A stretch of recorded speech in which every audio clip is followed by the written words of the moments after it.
Picture this: linguists from all corners of the globe gathering in Lausanne, Switzerland to delve into the mysteries of a singular sound, the R. They discuss the peculiar R used in the Falkland Islands, the historical Armenian pronunciation of R, and the fascinating R sounds in the Shuir language of Ecuador. But all this isn't even the most intriguing part. A phenomenon begins to take center stage, one that's been observed but never truly examined. Known as the crispy R, it's brought into the limelight by an unexpected source, a TikTok video from a winner of RuPaul's Drag Race All-Stars, Brian Michael Furcus, also known as Trixie Mattel.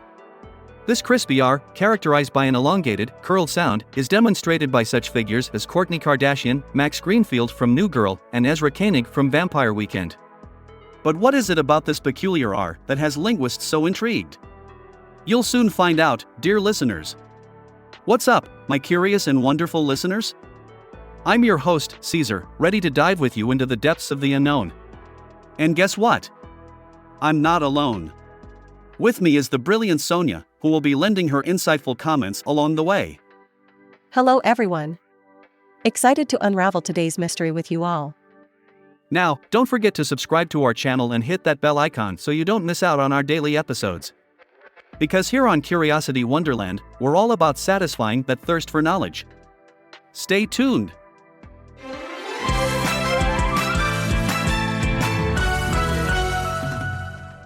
Now let's dive into why R is considered the weirdest letter. Picture this: in November of the year 2021, linguists from all over the world converge in the beautiful city of Lausanne, Switzerland, with one unique purpose.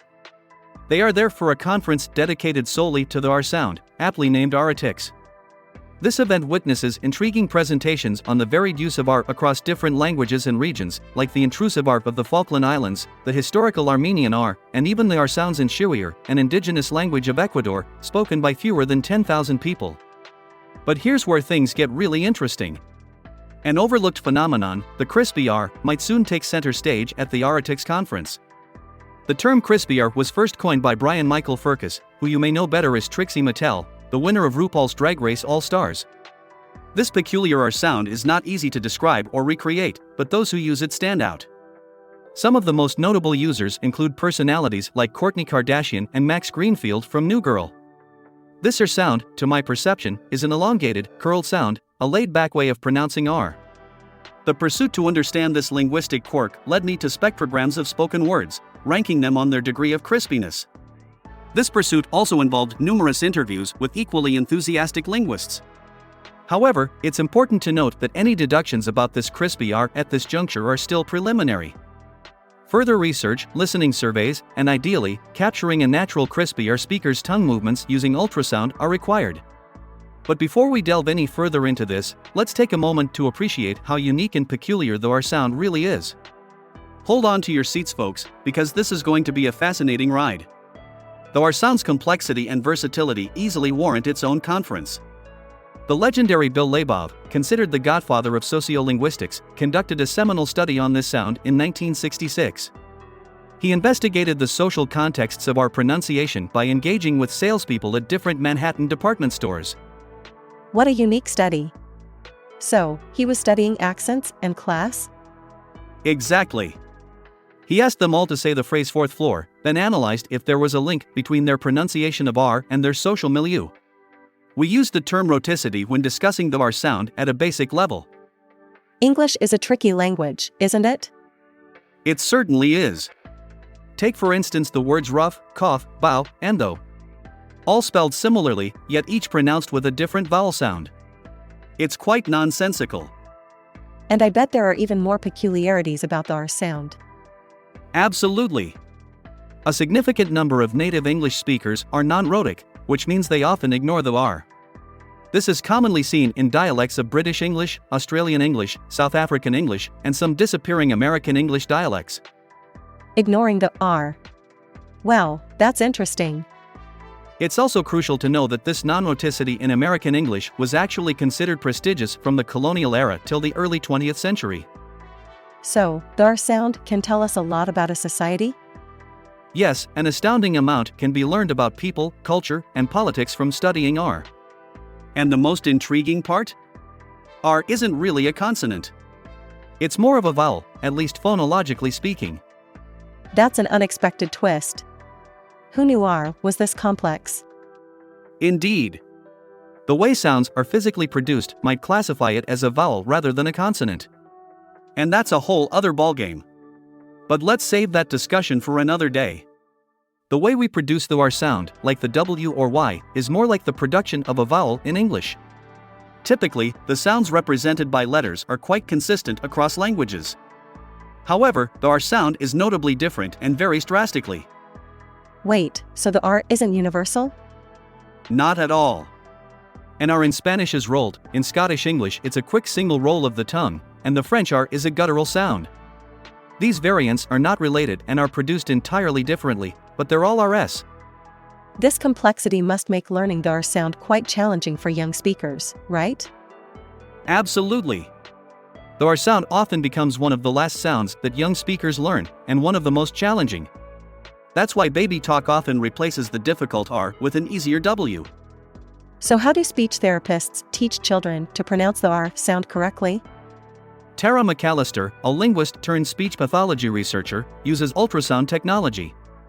This technology shows the kids, in real time, what their tongue is doing as they speak, which helps guide them to produce the R sound. That's fascinating. I suppose each sound has its own tongue movement. Yes, but we are not normally taught these movements. We discover them ourselves while experimenting with different ways of making noise, changing the shape of our mouths and lips, adjusting airflow. An adventure in sound production then. Yes, indeed. And while it's relatively simple to make most sounds, the R sound can be made in multiple completely different ways, making it a tricky one to master. But that's what makes it so unique and fascinating. R's versatility doesn't stop there, you know. In English, there are two completely different ways to make the R sound, the bunched and retroflex versions. The bunched R is made with the tongue pulled back in the mouth, all folded and cramped, while the retroflex R is made with the tip of the tongue pointed upward. Wow, two completely different shapes, yet both produce an R sound. Yes, and it's generally thought that our human ears can't reliably distinguish between the two. But technological advances mean we're no longer limited to what we can perceive with our ears. Technology always comes to the rescue, huh? Absolutely. Speaking of technology, I recently stumbled upon a viral TikTok video where users were imitating this peculiar R sound, termed the crispy R. The sound was so unique that it caught my attention. Coincidentally, I've heard this crispy R too. I came across a podcast called True and On, where both the hosts Liz Franchak and Brace Belden demonstrated this crispy R. Well, there you go. It's a fascinating sound with an equally fascinating history, isn't it? Absolutely.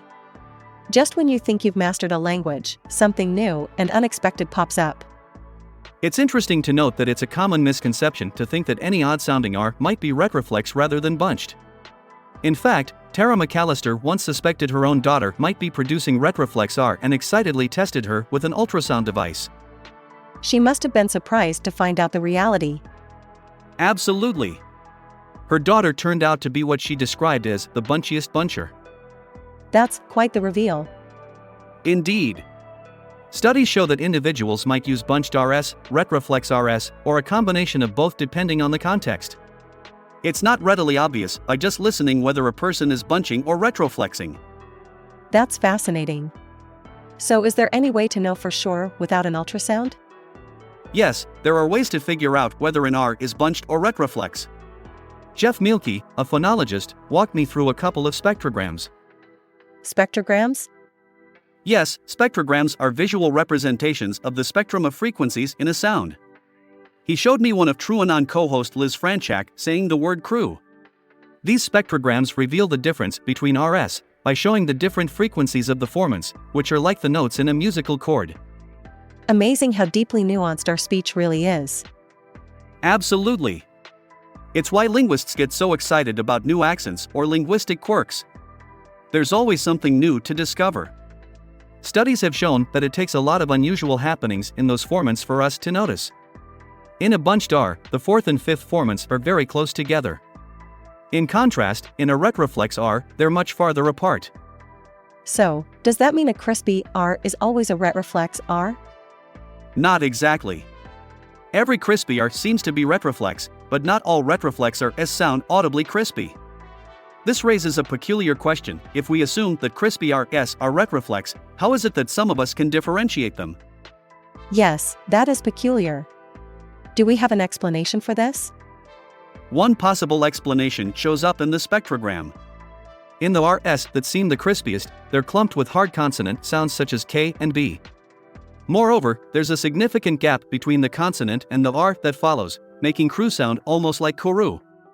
Can you give us an example of this? Absolutely. Consider the word we're talking about itself, crispy. If you pronounce it with a crispy R, when you say the word, you're demonstrating it right there. So, it's not just about the R, but also about what the R does to the sound next to it. Spot on. It's the transition from the stop sound like K to an R that creates that crispiness. In the word crispy, according to this theory, it's not the R that's crispy. It's the K. That's fascinating. So, the R is like a flavor enhancer to the consonants? You could say that. There's another element too, the crispy Rs that appear at the end of words. For instance, consider how Ben Gibbard, the singer of Death Cab for Cutie, pronounces the word year in one of their songs. It perfectly illustrates a crispy R at the end of a word. While it's not immediately clear if this ending crispy R is related to the other forms of crispy R, it's certainly an area that needs more study. It seems like linguists are pretty enthusiastic about these unique speech patterns, aren't they? Absolutely. Linguists like Tara McAllister and Jeff Mielke are always excited to dive into new linguistic quirks. When I introduced them to the crispy R, they immediately got to work, spreading the news on social media, sharing it with other linguists, making videos, isolating and analyzing audio clips. So they're conducting their own mini investigation into this. Exactly. And that's what makes linguistics such an exciting field. It's also likely that even if linguists come up with a more precise name for this phenomenon, it will forever be referred to as the crispy R, a term that originated from a bunch of TikToks. It's amazing to see how social media can influence academic research. It truly is. It highlights the fact that language is a living, evolving entity, influenced by our culture and technology. And who knows? We may soon discover other linguistic quirks that are just as fascinating as the crispy R. So, to wrap things up, we've delved into the fascinating world of the R sound, and more specifically, the elusive crispy R as it's known in the wider world. We've discovered that even in the realm of linguistics, TikTok has influence. Brian Michael Furcus or Trixie Mattel brought the crispy R to the forefront, and linguists are still trying to catch up. It really goes to show how language is constantly evolving, and the R sound is a perfect example. From the non-rhotic R of yesteryears, to the bunched and retroflex RS, and now the crispy R, it's been quite a journey. Absolutely. And the crispy R is just the tip of the iceberg. If language can hide something as interesting and detailed as this, makes you wonder what other linguistic mysteries are waiting to be uncovered. That's a great point. To all our listeners out there, did you find this episode interesting? Are you trying to make your own crispy RS right now? I know I will be. Ha ha ha, indeed. And hey, if you enjoyed this episode, give that like button a blast, leave a comment, and share this episode with your friends. Let's spread the fascination with the crispy R. Absolutely. We can't wait to uncover more linguistic mysteries with you all. Until next time, stay curious and keep exploring. Goodbye, and keep your ears open for those crispy Rs. This fascinating exploration into the R sound came from an article titled "Why R is the Weirdest Letter," written by Dan Nosowitz and published on the Big Think site on December 2, 2023. You can find the full link in the description if you want to dive deeper. Take care, and keep your curiosity alight.